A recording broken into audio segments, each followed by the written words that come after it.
Hello, hello, hello. What is this video about? I don't know. Because I'm so disorganised. Thinking about writing lyrics, that was it. Because I was somebody on the comments was talking about lyrics, about their trouble writing lyrics. So I'm going to talk about thinking about writing lyrics. Because for some people that can be the hard part. Sometimes it can be the easy part. Firstly, there is no right or wrong way of writing a song. Let's put that out there. Sometimes the music comes first. That makes lyric writing a whole different thing. And sometimes the lyrics come first. And that's easy because the lyrics are there and you write the music around it. You know? Sometimes you may have a lyric that's already written and a piece of music that you've already written, and you have to try and fit them together, right? But anyway, now you're probably wondering, why should I listen to Darren? Well, I've got 2 A-levels in English. I worked in publishing for a while, used to get paid to write. I've written some songs, some words in my own way, for many years. But I'm nobody of note, so you don't have to listen. This is just general advice. This is the way I go about things.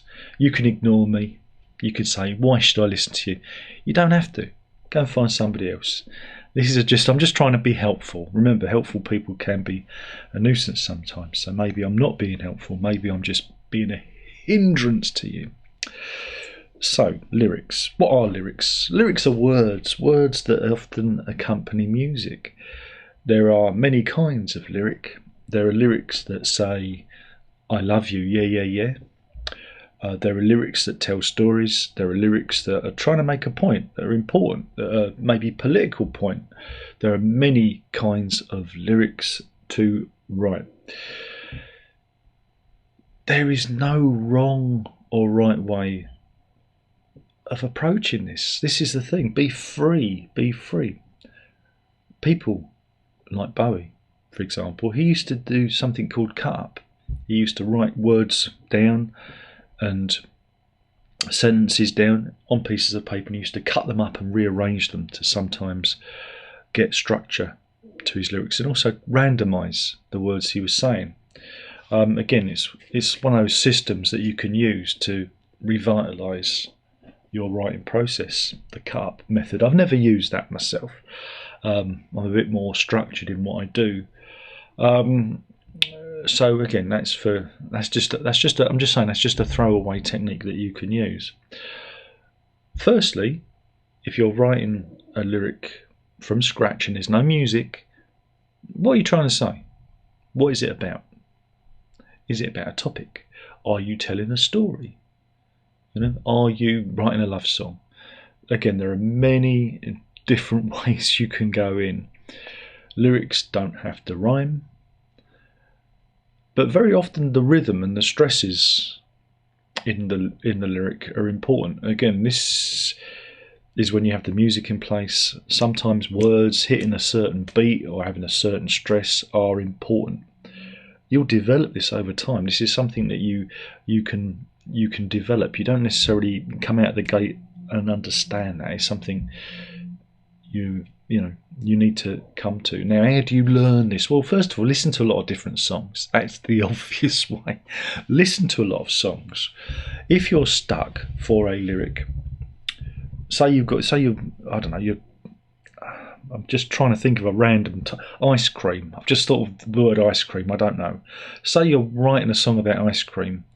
Try and find another song about ice cream and listen to that, and maybe copy it. I'm not saying deliberately copy it, but the rhythm of it or the stresses of the words in that song about ice cream. Look at what the writer writes about. Maybe he's talking about the texture or the colour or the flavour of the ice cream. Maybe you want the person listening to the song to understand how refreshing the ice cream is. Do you see? It's the detail. It's the detail that sometimes is often important in these songs. Again, it might not. Ice cream is probably not a very good example, but again, listen to lots of different songs, lots of different lyrics, because that will help you in your own writing. You know, one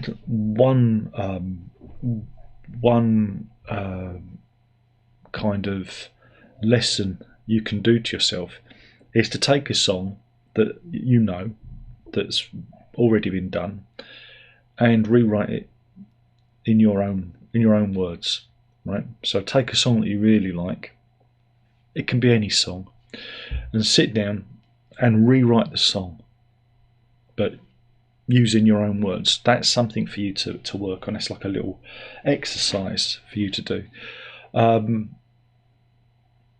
Another thing you can consider, and this is where we're going a little bit out there, is it helps to be very literate, I think, when you're writing lyrics. I mean, yeah, we can all write "She loves you," yeah. That's anyone can do that, you know. But where people like the Beatles get interested, where they become more literate in their songwriting. Now, going back to my days at school, one of the most important lessons I got was one English teacher I had. She said, "Do yourself a favour, everyone, and read one poem a day for a year."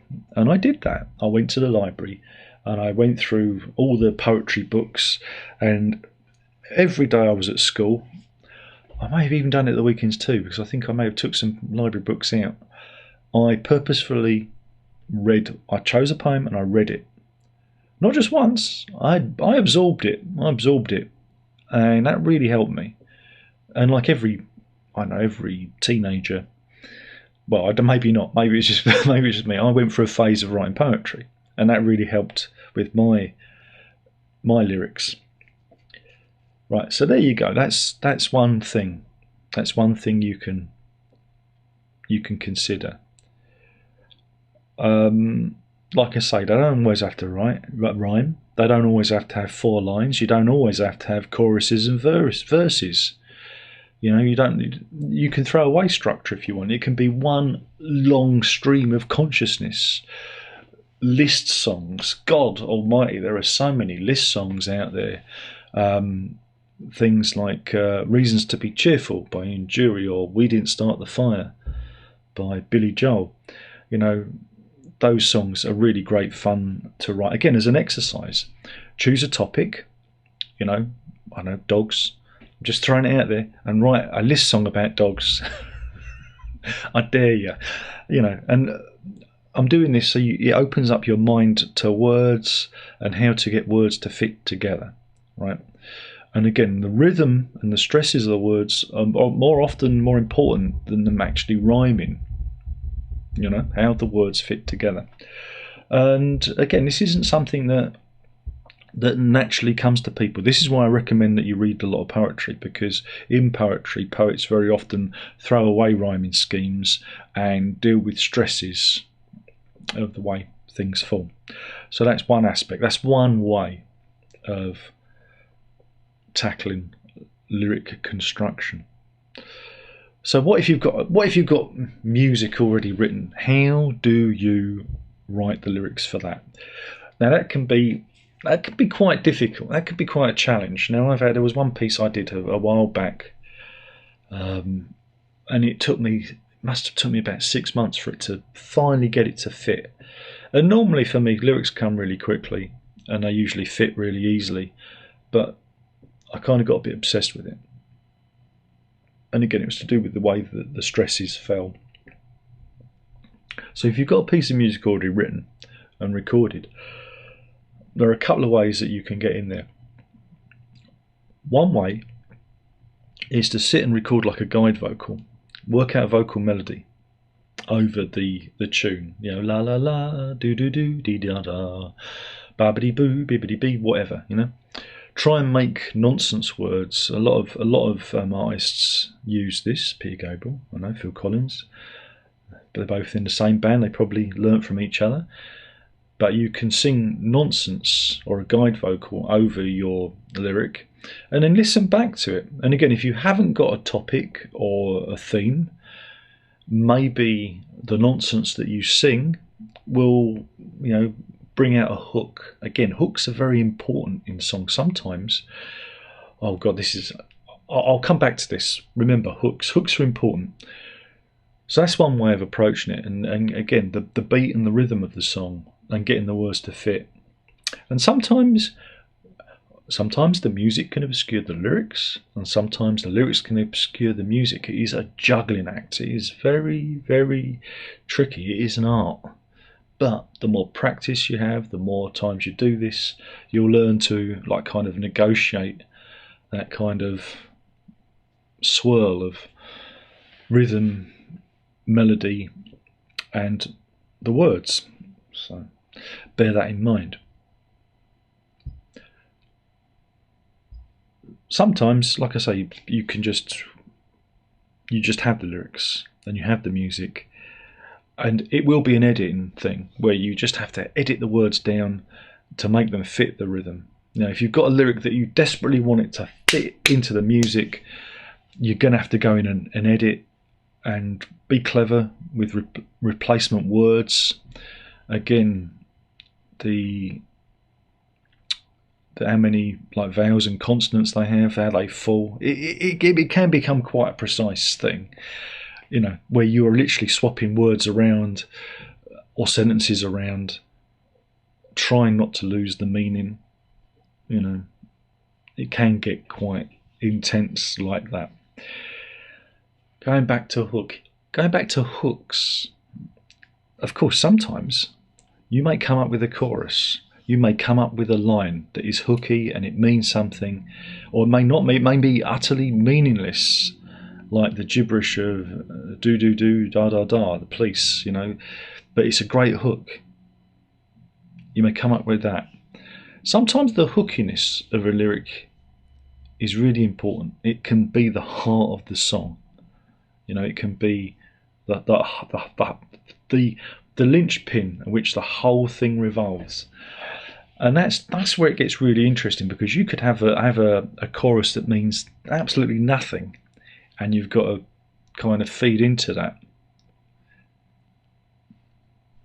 Don't be afraid to do that. If you've got a chorus that's really strong, don't be afraid to. Maybe the verses are completely different to the choruses. It's got no, you know, the chorus means one thing, the verses can mean another. You can play with that. You can play with meanings. It doesn't have to be completely connected. You can have fun with it. But the point is, at the end of this, I don't want to go on too long. The point of this is there aren't any rules. There aren't any hard and fast rules. And the more you listen to other songs, the more you experiment yourself, and the more that you're fearless, right, you'll achieve your aims.